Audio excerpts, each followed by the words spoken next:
pesquisador da Embrapa Instrumentação Tecnologia, que compareçam aqui para o debate. E para intermediar o debate, eu convido aqui o Roberto Tomaziello, Centro de Café Alcides Carvalho, IAC, Campinas, São Paulo, que vai intermediar esse debate.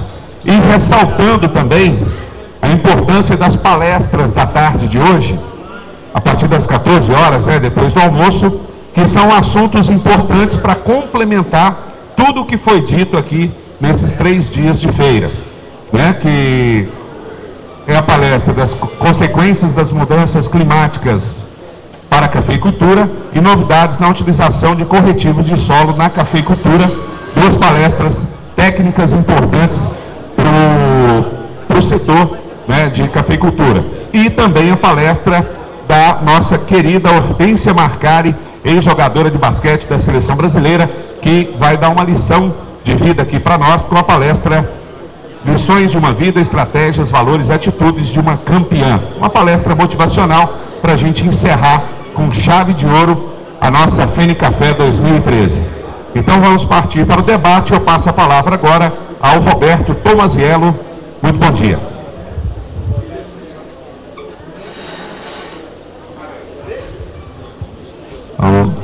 Bom dia. Como coordenador do debate, em primeiro lugar, eu gostaria de agradecer aos meus amigos da ACA pelo convite. Eu recebo isso como convite ao Centro de Café Alcides Carvalho do IAC. Muito obrigado, Nivaldo, André, Mosca e Tacal. Eu acho que é uma gentileza pela amizade que a gente tem de longa data. Parabéns pelo evento, como todos os anos, tem sido um grande sucesso. Eu me sinto lisonjeado de estar aqui presente. Em segundo lugar, eu gostaria de parabenizar os 3 palestrantes. Para mim é um negócio de satisfação enorme estar aqui na presença de 3 grandes pesquisadores, Dr. Sérgio, lá do Sena, da USP, da minha escola, da Exalc, o Dr. Cauê, da Embrapa. Foi um prazer conhecer hoje um tema que a gente pensava que ia ser tão árduo, tem tanta coisa influenciando na agricultura, ligada a fertilizantes e defensivos. Eu acho que a oportunidade de o pessoal explorar mais o seu conhecimento nessa área. E a doutora Raquel, que é da Embrapa Meio Ambiente, é uma parceira, nós estamos sempre juntos, o IAC participa ativamente do projeto FACE, é um prazer muito grande. Eu acho que eles contribuíram muito com informações que muitos não imaginavam, de pesquisas que estão sendo feitas ligadas à agricultura, especificamente à cafeicultura. Eu não poderia perder a oportunidade, vou ser rápido para vocês explorarem mais os palestrantes, num pequeno comentário técnico. Eu acho que é um dever de quem é engenheiro agrônomo, trabalha com café há 47 anos e 45 anos, está numa instituição de pesquisa. Eu sempre fui muito ligado à área de difusão e transferência de tecnologia. Apenas um alerta, cafeicultor: tem muito produto milagroso aparecendo por aí. E a gente costuma dizer que estão vendendo até fumaça engarrafada e o produtor está comprando. Então tomem muito cuidado. O que faz produzir café é um beabá bem ajeitado.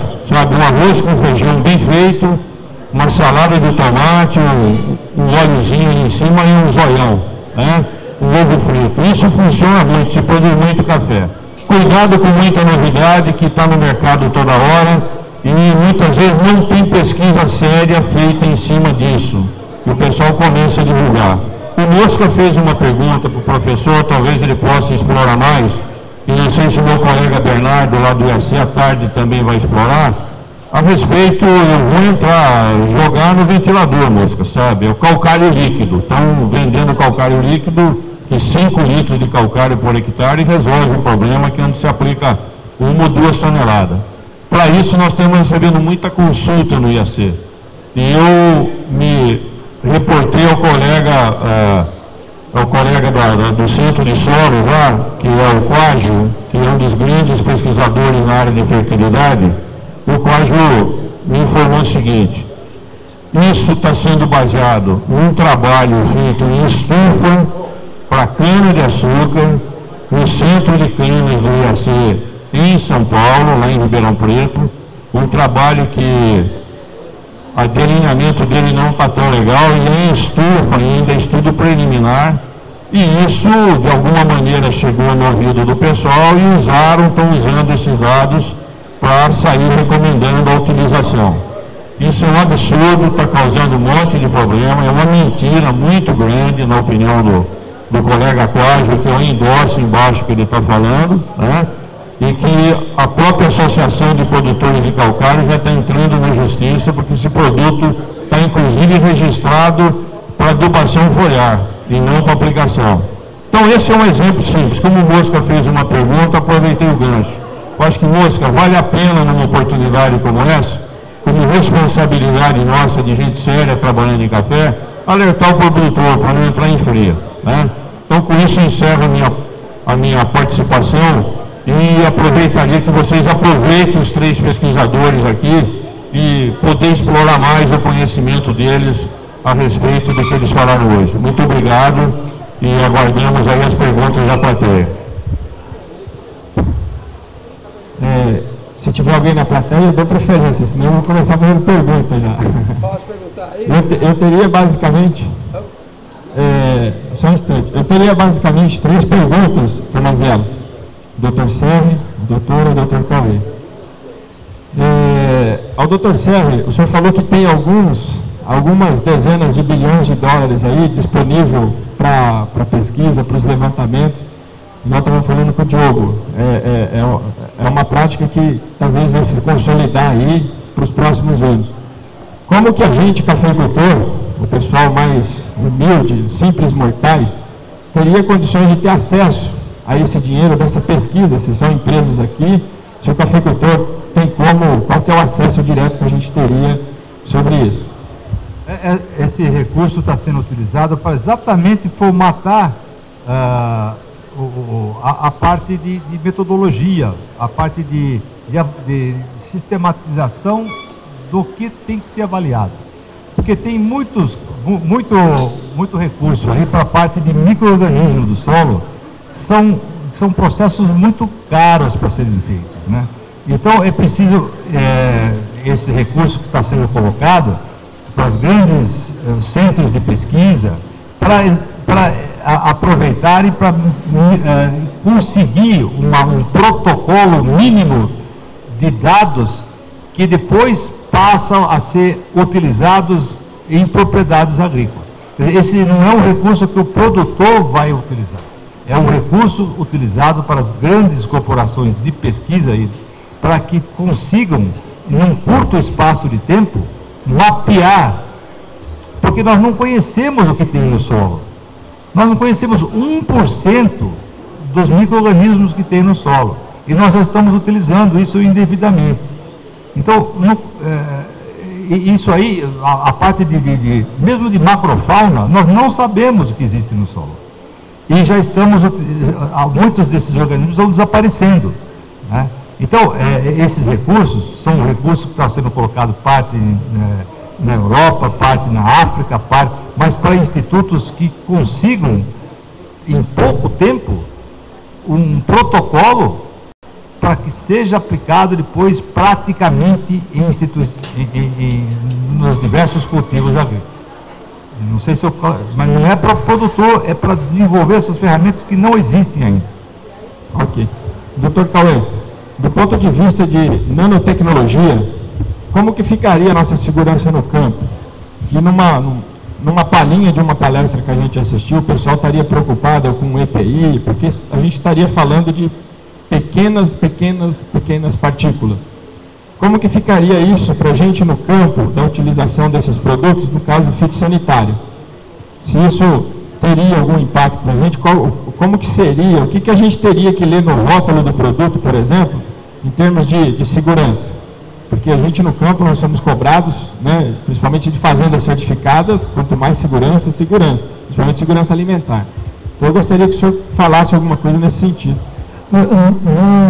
Existe um pouco de cinema também, que é o longo da história, que nós temos alguma coisa muito pequena, etc. Na realidade, hoje no campo a gente já tem utilizado coisas bem menores do que nanopartículas. Quando a gente está falando dos princípios ativos que não são utilizados de uma forma geral, eles são 100% solúveis, alguns deles são bioacumuláveis, então isso não traria, na realidade, novos procedimentos. Né? O que é importante é ter claro o seguinte, que qualquer produto novo, ele vai precisar ser avaliado e vai precisar ser validado por normas de segurança vigentes. Existe uma tendência a se falar que produtos nanotecnológicos deveriam ter um tipo de avaliação diferenciada. Isso ainda não está bem consolidado na literatura. Primeiro, porque o que a gente acaba entendendo é que, na realidade, o que define a avaliação do produto não é se ele é humano ou não, mas é, na realidade, para onde ele vai ser utilizado ou não. Certo? Então, por exemplo, se você fala de um produto como, por exemplo, um herbicida que contém algum tipo de nanotecnologia, ele tem que ser avaliado a partir das regras vigentes de contato com o herbicida. O herbicida em si ele já é tóxico. Certo? Então, na realidade, quando a gente vai fazer a liberação hoje no mapa, isso significa que ele tem que ser avaliado como herbicida, como tal. Certo? E ser passível às mesmas situações. Segunda coisa que gera bastante confusão é a imagem que as pessoas têm de que, pelo fato de ser muito pequeno, os EPIs que nós temos não vão ser seguros o suficiente. Isso, na realidade, é um pouco mito também. Tá? Quando a gente fala em material particulado hoje, na realidade, nem mesmo material particulado, microparticulado, tem sido utilizado no campo. O material em pó, a gente já tem abolido ele na maior parte dos procedimentos que a gente tem utilizado. Até fertilizante, que até pouco tempo a pessoa usava muito em pó, hoje a gente está tentando partir cada vez mais para material granulado, ou quando é o caso de ter material mesmo em pó, fornecer ele já como suspensão, para evitar mesmo o contato. Então, eu diria o seguinte, né? No primeiro momento, é bom não se levantar, na realidade, uma grande celeuma, tentando imaginar que nós estamos à frente de uma coisa altamente insegura. Por outro lado, é bom que a gente tenha ciência que nós estamos falando ainda de herbicidas, estamos falando de defensivos, em boa parte dos casos, estamos falando de insumos que têm, na realidade, situações de risco que elas demandam que o indivíduo tenha uso de EPI e uso de boas práticas de trabalho. O pessoal que assistiu a palestras, tem alguma pergunta? Professor Serri, por gentileza, o senhor citou 3 propriedades da mesorregião em Minas, aqui no Triângulo Mineiro, citou a área das matas e o sul de Minas, nas propriedades que o senhor fez esse trabalho de efeito estufa, de emissão de gases. Esse trabalho, é possível a gente ter acesso a ele ou não? É possível, sim. Nós fizemos algumas publicações, e eu posso, se você quiser, eu posso deixar, você dar suas credenciais, eu posso mandar para você. E alguma dessas propriedades, ela consegue um preço melhor no café no exterior por ter feito esse trabalho? Olha, o que eu disse, né, é que essas coisas estão acontecendo aos poucos. Né? Para alguns produtos, isso já é uma realidade na Europa. Né? Por exemplo, suco de laranja. O café, ele está sendo requisitado agora. Então, é bem provável que isso, para os próximos 2 ou 3 anos, isso tenha que ter um label, ter uma marcação no produto de quanto que ele é emitido. Vários outros produtos já têm isso. Né? E na prateleira dos supermercados, não aqui do Brasil, né? Porque aqui nós não temos essa requisita. Porque o que acontece é que esses países que são emissores de gases de efeito estufa, eles têm essa obrigação de reduzir essas emissões, mas ao mesmo tempo eles têm que procurar comprar produtos que tenham menor emissão também, para ser compatível com uma parte ética deles. Né? Então já começa a ter essas preocupações. É possível ver em prateleiras, por exemplo, queijos, sucos diversos, mas para o café eu ainda não vi nenhuma exigência formal no mercado europeu. Acho que deverá vir.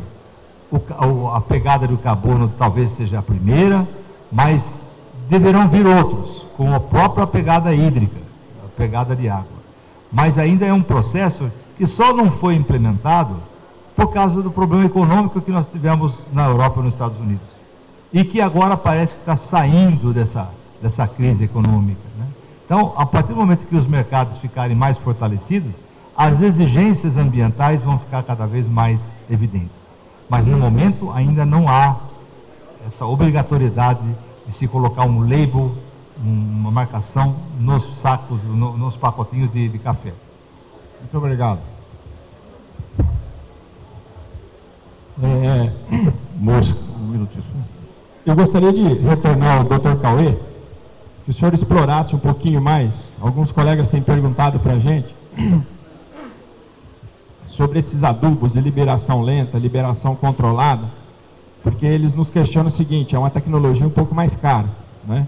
Então, chega a custar 30% mais caro de um adubo comum, vamos dizer assim. E o senhor comentou alguma coisa na palestra sobre esses polímeros, né? Então eu gostaria assim que o senhor desse um apanhado um pouquinho melhor nessa tecnologia. Ela é vantajosa para a gente? É uma tecnologia que de repente ainda tem alguma coisa a provar, ou é já alguma coisa que já está ratificada para a gente no campo? Olha, quando a gente fala de custo da tecnologia, isso é uma coisa que a gente também tem que ponderar o seguinte: o custo da tecnologia está ligado à adoção. Então, na realidade, se a gente entra com um produto novo no mercado, ele sempre vai ser mais caro, sempre. Certo? Quando o produtor ele entra, na realidade, vendo alguma coisa nova, ele já entra com a ideia de que, mas isso é mais caro para mim, ele tem que ter alguma vantagem. Tem que ter alguma vantagem, senão ele não justifica. Não tem empresa que se sustenta, na realidade, tentando trabalhar com preço baixo de cara. Certo? A empresa já começa, na realidade, perdendo concorrência. E outra coisa, se ele simplesmente fornecer aquilo que o fertilizante convencional forneceria, não faz sentido nenhum. Onde que esses fertilizantes têm ganho? O primeiro ganho que a gente entende é o seguinte: é que é um erro o agricultor parar para olhar ganho de fertilizantes encapsulados, de liberação lenta, etc. e tal, sempre no primeiro ciclo. Na realidade, ele ganha no acúmulo de longo prazo. O segundo ganho que a gente acaba tendo é que, se você diminuir a perda do fertilizante, você diminui também a emissão de gases. E aí você começa a ter ganho na realidade ambiental. Hoje a precificação desses ganhos ainda é ruim. Para nós aqui, como o professor, inclusive, está almoçando. Certo? Mas a longo prazo eles começam a ser interessantes. Tá? E o terceiro ponto que eu acho que é importante dentro da situação, que a gente tem que ter consciência, é de maior direcionamento, na realidade, da função do fertilizante. Certo? Hoje a gente tem uma grande quantidade de solos no Brasil que elas estão hiperfertilizados. Na realidade, foi se fazendo um trabalho de longo prazo em que foi se colocando fertilizante, e há uma grande quantidade de locais aqui em que, na realidade, você não tem necessidade de fertilização do primeiro momento. Então, o indivíduo ele começa a utilizar alguns fertilizantes, ele acha que está dando um grande resultado. Aliás, o próprio caso do calcário líquido está acontecendo muito disso. O indivíduo acha que está dando um resultado maravilhoso, mas na realidade ele não está prestando atenção no histórico da plantação do plantio dele. Então, hoje, quando o indivíduo faz os cálculos, na realidade, para usar um fertilizante diferenciado, não adianta tentar olhar, gente, em primeiro ciclo. Você tem que pensar nisso, na realidade, em que isso vai te dar em terceiro, quarto ano de plantio, certo? O que a gente está tentando, na realidade, o que essas tecnologias querem, é, na realidade, diminuir o desperdício de fertilizante e garantir um maior acúmulo. Só que, provavelmente, você só vai perceber isso em 2, 3 anos. Por isso que é muito importante cobrar isso do fornecedor, cobrar isso de quem está trabalhando, como é que é a avaliação disso a longo prazo. Prestar atenção realmente na avaliação do ciclo agronômico, para não ser uma coisa do tipo, olha, fizeram um teste lá, ou fizeram um teste acolá, uma informação difusa, né, que é o mais comum, e o indivíduo sair acreditando e sair comprando. Mas tem muita coisa boa assim, também tem muita coisa que a gente tem que separar. Só peço a vocês que prestem muita atenção, na realidade, nas avaliações agronômicas que vocês estão recebendo dos seus fornecedores. Pergunta comigo aqui, por favor. Boa tarde, para o professor Serri. Com essas exigências das organizações internacionais, no prazo de quanto tempo, mais ou menos, será exigido esse selo de certificação, de identificação nos cafés do Brasil? O ano passado houve um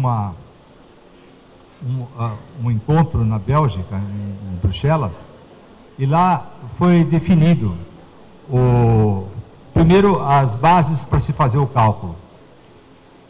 Esse ano vai ter uma nova reunião agora em abril, maio, para já se, vamos dizer, aprovar essa metodologia de cálculo. Porque senão, se não tiver uma metodologia de cálculo adequada, cada um vai fazer de um jeito. E daí não se compara informações, os resultados. Então, essa rodada da Bélgica já está se caminhando para isso. Então, é bem provável que esse ano já se defina o processo. E, a partir disso, já se começa a vamos dizer, ter reuniões específicas para ver quando que isso entra em vigor. Eu não sei dizer para você se já entra em 2015 ou vai depender se nessa próxima reunião for definida, for realmente aprovada essa metodologia de cálculo. Só a partir desse momento que então a gente pode... você sabe do protocolo de Kyoto, conhece o protocolo de Kyoto. O protocolo de Kyoto ele foi elaborado em 1997. Ele só entrou em vigor em 2005, porque por negociações, por uma série de negociações. Então, para começar a vigorar a partir de 2008, e que terminou o ano passado. Então, são processos lentos que passam por autorizações governamentais. Então, é difícil avaliar quando que isso vai entrar em vigor, mas que vai. Só como foi o protocolo, para pegada de carbono, para gases, para países, as taxas de redução de emissão de países. Né? Isso é quase que uma derivação do protocolo de Kyoto. Né? Mas quando ele vai entrar em vigor, é uma coisa política e que a gente tem que acompanhar. Mas o que tem que ser feito é desde já nos prepararmos, adequando, fazendo, não deixar para depois, para a última hora. Isso não é só no café. As commodities, de modo geral, elas vão passar por esse tipo de certificações, né, por esse critério. Mas eu não sei precisar o período para você. Outra pergunta, como que vai ser feito esse método de implantação desse sistema a ser cobrado dos produtores? Por que meio? Cooperativas, associações, Ministério da Agricultura? Isso deve ser inicialmente para café de exportação, porque internamente ainda não temos as normas, a menos que o país defina, através dos seus ministérios, da Casa Civil, defina que tenha que ser feito aqui. Acho muito difícil, né? Mas essas exigências são de barreiras, na realidade são barreiras que são colocadas, né? Cada hora tem uma barreira, essa é uma barreira ambiental, né? Então, que nós, infelizmente, nós estamos a reboque disso, nós não temos poder de decisão, porque isso parte por exemplo, tem diretivas específicas, né, da Europa, dos Estados Unidos, e que para ser exportado tem que atender essa diretiva. Só para você ter uma ideia, o biodiesel de soja, ele não podia ser exportado. Até agora não pode ser exportado porque não atende uma diretiva europeia, porque não atinge uma redução de emissão do diesel convencional. O biodiesel de soja deveria reduzir 35% das emissões de um diesel. E o cálculo que eles fizeram na Europa é que apenas reduz 31%. E nós não podemos exportar. Só que nós fizemos o cálculo aqui no Brasil, na universidade, e vimos que o cálculo que eles fizeram está equivocado. O biodiesel de soja brasileiro reduz 66% das emissões. E que sim, pode ser exportado. E nós estamos trabalhando isso em nível governamental para que isso seja válido, para que seja válido. Porque nós não podemos depender das informações que vêm de lá de fora. Nós temos que fazer as nossas aqui. E brigar por isso. E defender os nossos interesses. Né? Então, assim como eu estou falando para você da soja, vai acontecer que pode acontecer, né, estou dizendo pelas essas diretivas, que para você exportar um café tem um limite de emissão de gás por quilo de CO2 equivalente por quilo. E esse valor eu não sei dizer para você. Né? Só que a gente tem que estar preparado para quantificar isso realmente e não deixar para que eles façam, porque aí pode haver interesses que não são os nossos. Né? Mas então, você está vendo que tem uma parte científica, Mas tem uma parte de tomada de decisões políticas que nós também precisamos participar na universidade. Senão, a gente fica sem defesa. E, às vezes, a defesa do agricultor, do produtor, vem da parte acadêmica. Muitas vezes vem da parte acadêmica, com argumentos, com cálculos, com coisas bem feitas, né? Então, é isso que eu queria dizer para você. São barreiras que são criadas e que a gente não tem como não atendê-las, porque são feitas lá. Mas, internamente aqui, eu acho que essas barreiras não existem, por enquanto. Tem uma pergunta aqui para a doutora Raquel. Pergunta difícil, eu até acho. Eu não queria estar na situação dela. Qual a previsão para os próximos 20 anos de distribuição de chuva e quantidade de chuva para a região de Araguari e Unaí?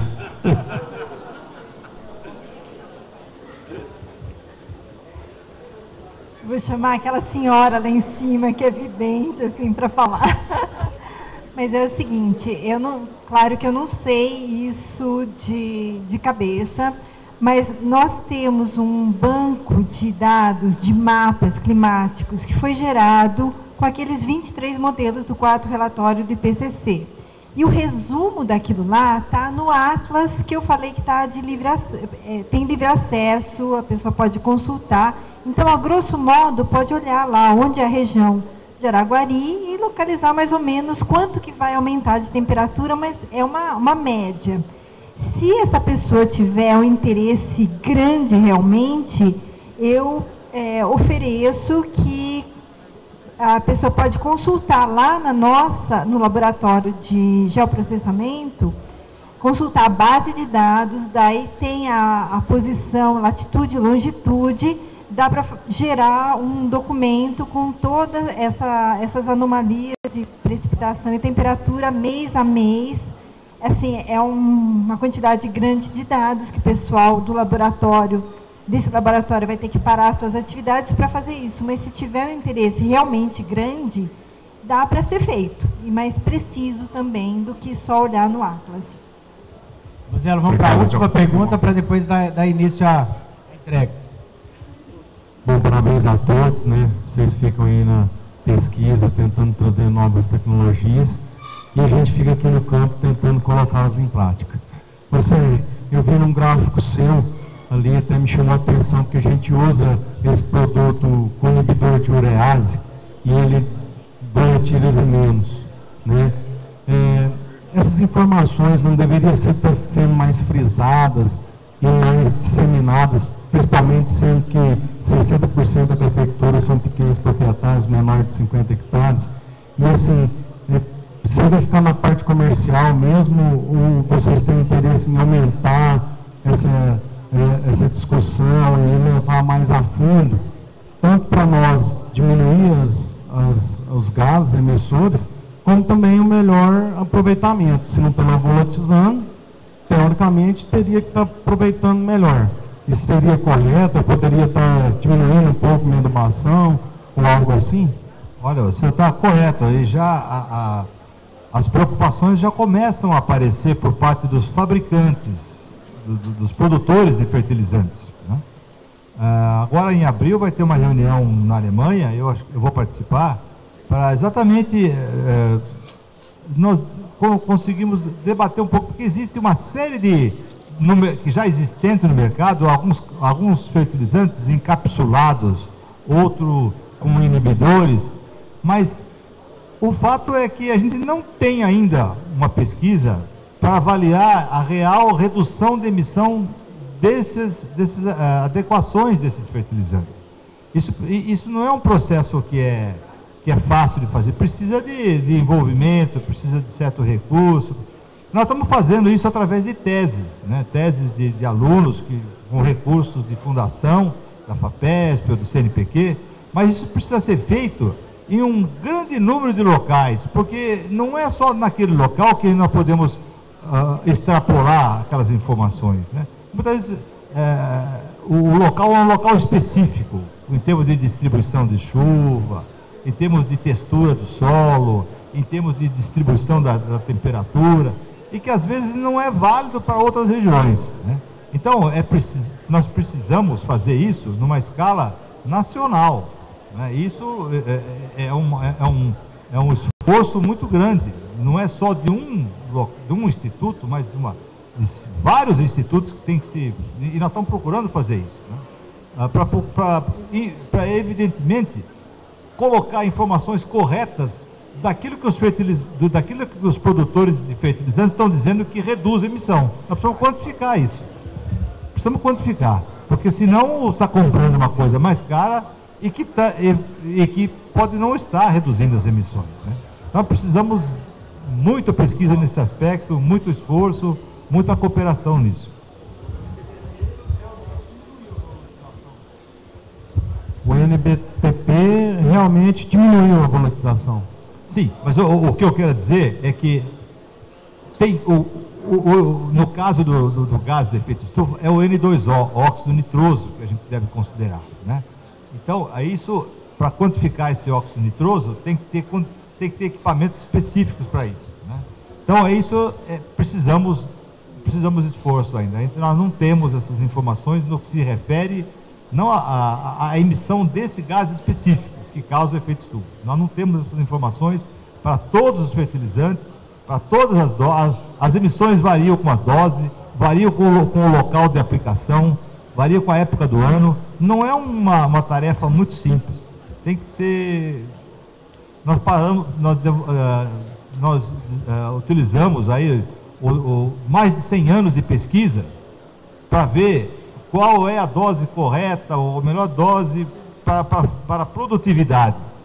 Só que agora nós temos que refazer todos esses cálculos para a parte ambiental. Isso não se faz em pouco tempo. Tem muita gente, né, e mesmo porque nem todos estão equipados para fazer isso. Senhores, o Guilherme mediador, eu quero atender ao nosso amigo participante, o Mauro, que está ali na frente. Eu tentei passar no papel aqui o que ele quer perguntar aos senhores. Já me antecipei com ele que o que ele está considerando tem mais a ver com as palestras de ontem, mas ele insiste que vocês se manifestem, se puderem, se acharem que tem algo a dizer a respeito do que ele está colocando.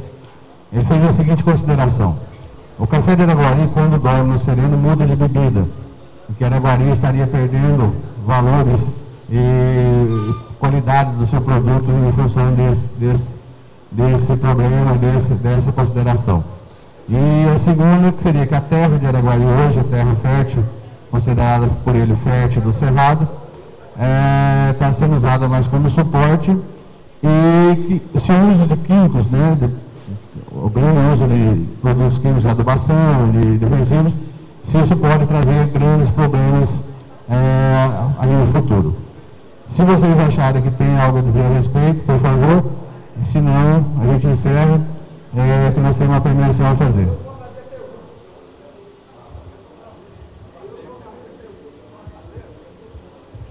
Olha, deixar ele... A mesa fica uma situação difícil, quer dizer... Pode, claro. Pode sim. Por favor. Ô mestre, o senhor sabe muito bem que o café de Araguari, quando dorme no sereno, muda de bebida. Eu vou te dar um exemplo. Nós levamos para dentro da garrafa 74% do suco da fruta do maracujá, como leva para o café também, é essa qualidade. E nós estamos perdendo qualidade, porque na verdade a terra de Araguari virou só suporte e a química está atacando. Tanto é que o café solúvel já não é feito mais do café arado. Isso vem apunhalar os produtores, entendeu? Eu queria saber se tem uma saída para isso aí. Sabe por quê? Porque é duro. O dinheiro do cafeicultor é para o café. O cafeicultor, quando vai na igreja, ele não reza para a família, ele reza para a lavoura. Então, o que acontece? É diferente. Eu sou palestrante nacional, perguntando para o senhor, Isaac, não deu essa oportunidade, ou conta de quiser dar. Se o senhor podia responder para mim passar o resto dos produtores, eu ando muito. Olha, eu vou tentar. O assunto podia ter sido explorado ontem. Como eu trabalho com café, eu vou tentar dar a opinião minha. Primeiro, com relação ao solúvel, há um certo engano. Sempre a maior porcentagem de café no solúvel é o Conilon ou Robusta. Sempre foi 80%. Por quê? Porque o Conilon ou Robusta, ele tem uma porcentagem de sólidos solúveis.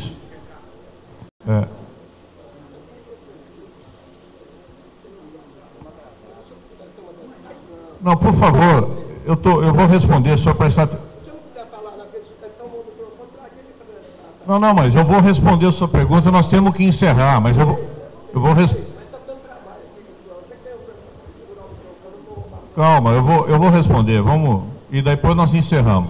Primeira coisa, sempre no solúvel, a quantidade de Robusta sempre foi maior. Porque ele dá uma das coisas, ele dá um rendimento industrial maior com a arábica.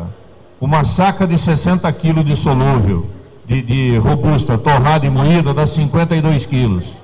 E uma saca de 60 quilos de arábica, torrada e moída, dá 48 quilos. Então o rendimento industrial é melhor. O Robusta é tido com uma característica de bebida diferente do arábica, a gente chama até de bebida neutra. Ela é bem diferente, ela não tem o aroma, o paladar que tem o arábica, é diferenciado. Então isso serve para se fazer blends, misturas. Como o Robusta foi sempre preço inferior ao arábica, você usa 60%, 70% de Robusta, ou até 80%, e adiciona o arábica. Então você tem um custo mais barato do solúvel. Atualmente, até o preço essa diferença de preço de arábica e Robusta está bem menor atualmente no mercado. Mas historicamente, é isso que acontece. Então, nunca se usou 100% arábica no solúvel. A maior porcentagem é sempre de Robusta, ou no caso aqui no Brasil, o que a gente chama de Conilon. Essa é uma pergunta. O café dormindo sereno, talvez você esteja falando de qualidade. Aí é um problema, quer dizer, a gente sabe que se você tiver umidade alta, você pode ter fungos, esses fungos vão proliferar e você vai ter problema na qualidade da bebida. Então você tem que ter um preparo diferenciado.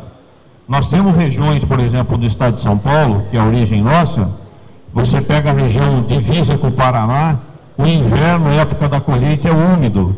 Você tem café de bebida natural mais fraca, riada, rio bebidas, porque a fermentação, a condição climática é muito favorável.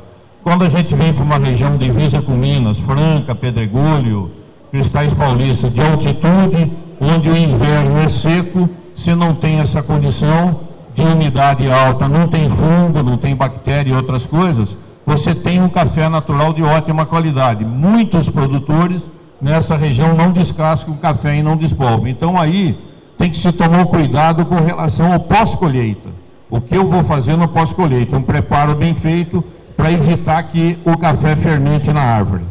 São as duas perguntas que o senhor fez, dentro do conhecimento a gente respondeu. Eu pediria agora, qualquer coisa, nós estamos à disposição.